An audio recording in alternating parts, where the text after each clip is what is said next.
Hey guys, nandito po kami ngayon sa Barangay Tarapiche. Yan, si Kuya. Dito ko po kami madalas magmerienda. Tinatanong ko po si Kuya kung na-miss niya kami. Dahil na-miss namin siya.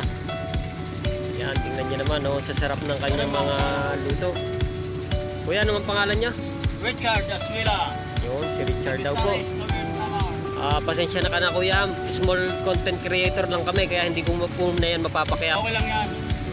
Hindi, follow ko na din eh. Okay, tsaga-tsaga lang muna tayo. Para makita mo. Okay. Yan o. Napakasimple lang ang buhay niya o.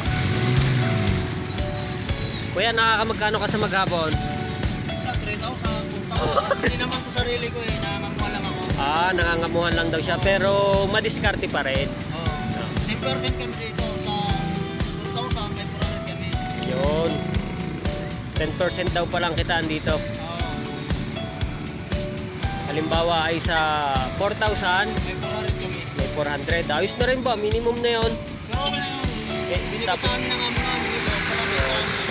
yan, tapos nag-enjoy ako. Dito lang po yan sa may ginagawang papuntang Sambat po ito. Yan. Pero bago ang lahat, ako pala hindi pa nagme-merienda, pagsandok muna ako ng isa. Ano rin? Oo. Tapos apat din palamig. Yan, kuya. Dito kasama mo. Hindi, apat din. Bali, apat. Apat. Oo, yan. Pero paglagay mo ako ng apat na, na atay. So ayun, hanggang dito na lang po muna at ako'y magme-merienda na at ako'y napapaglug eh. Yan, si Kuya Richard nga po pala, lagi niyong pupuntaan dito. Dito siya lagi nakapwesto. Tarapiche 1. Yan. Sulit po at napakalinis na kanyang tinda. Kaya sulit din, kaya lagi kami nabalik sa kanyang paninda. Yan. Salamat po, thank you sa panonood. Suportahan niyo po kami at i-like and share niyo po itong aming vlog na ito. God bless you.